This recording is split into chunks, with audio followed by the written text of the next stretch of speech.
Hello and what is up? Welcome back to Snakes with me, your host, the Snake Tamer.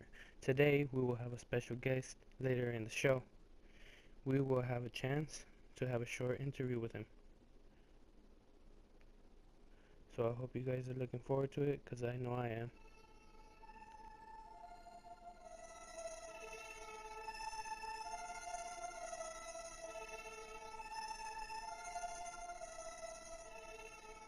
Alright, so today's story is going to be about a man and his 16-foot reticulated python.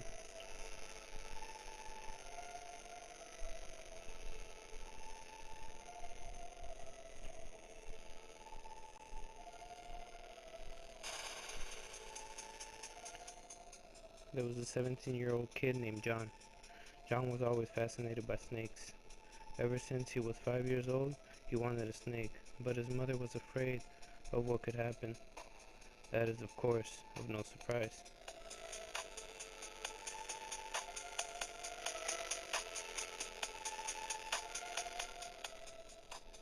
Fast forward to John's 21st birthday, when his dream of one day owning a snake would come true.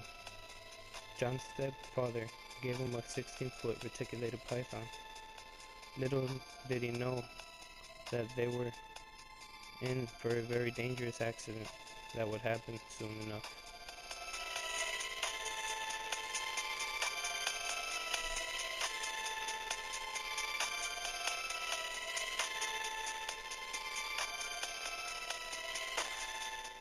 The reticulated python was very calm. John's stepfather had actually caught the snake in their backyard. Originally, he was going to call Venom 1, which is a company that removes snakes. But when he approached the snake, it did not react in a bad way. When he approached the snake, he decided that he would pick it up. When he picked it up, he noticed that it was, quotation, puppy dog tame, as stated by him. This basically means that it acted like as if it was a puppy. And that is basically saying that the snake's attitude and actions did not cause for you to fear it. But you should still be cautious when handling big snakes or dangerous venomous snakes. Let's take a short break and I'll be right back.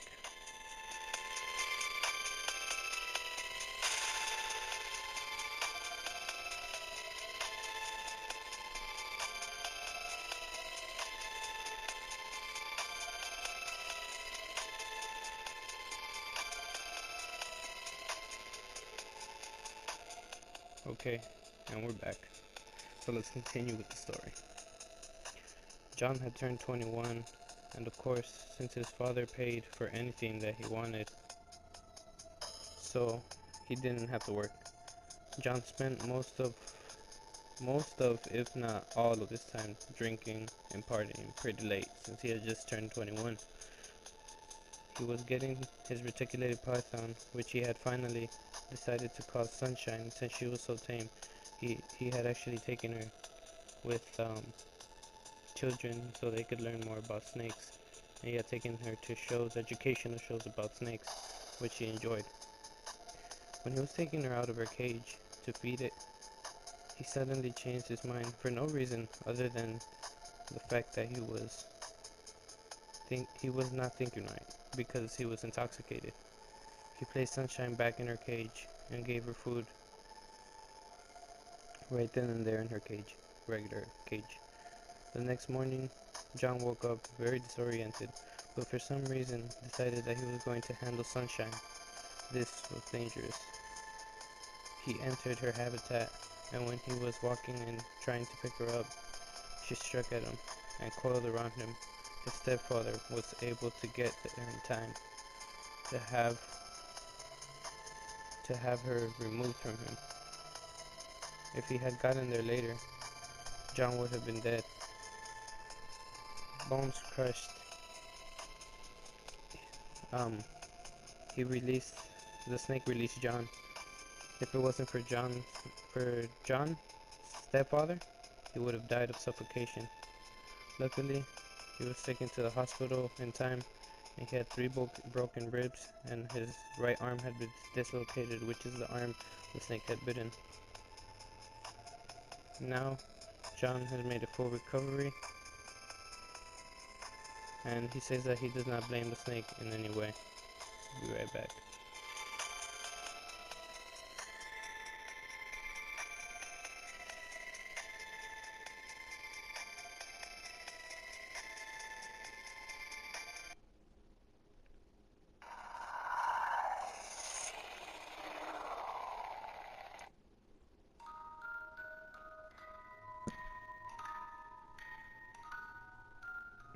Now, for the part of the episode that I personally really enjoy, and this is why I've started making this podcast, and I will continue to make it so I can educate people.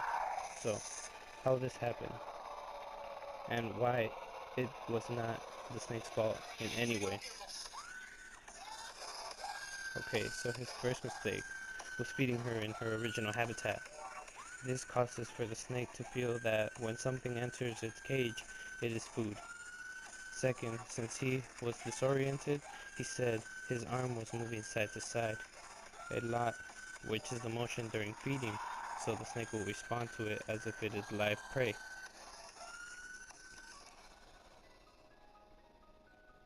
So that motion caused for the snake to be disoriented as well. He had not showered since the night before when he fed him, so he smelled like a rabbit, which increased his chances of being bit.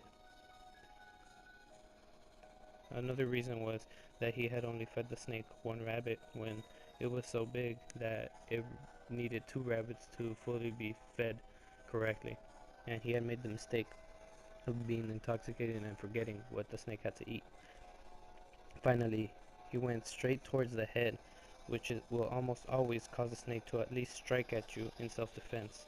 So if you take all of this into consideration, it was actually his fault, and the snake was confused. The snake had no fault in this.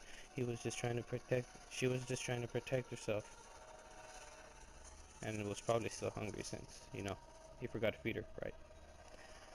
Well, thank you for watching, and I'll see you in the next episode.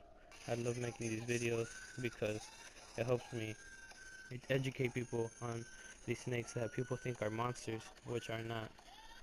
I hope you guys understand, and I hope you guys start to love snakes as much as I do. All you snake lovers out there, I'll see you later. Peace.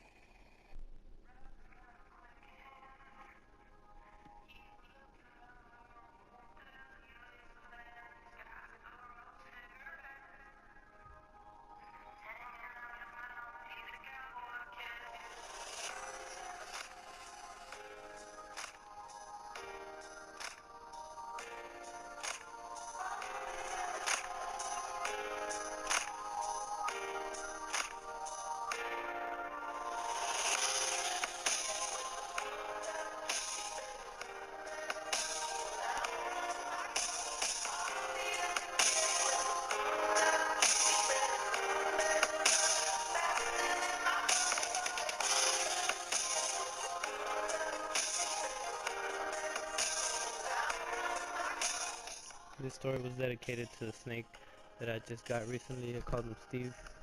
I will be uploading actual videos of him. Stay tuned.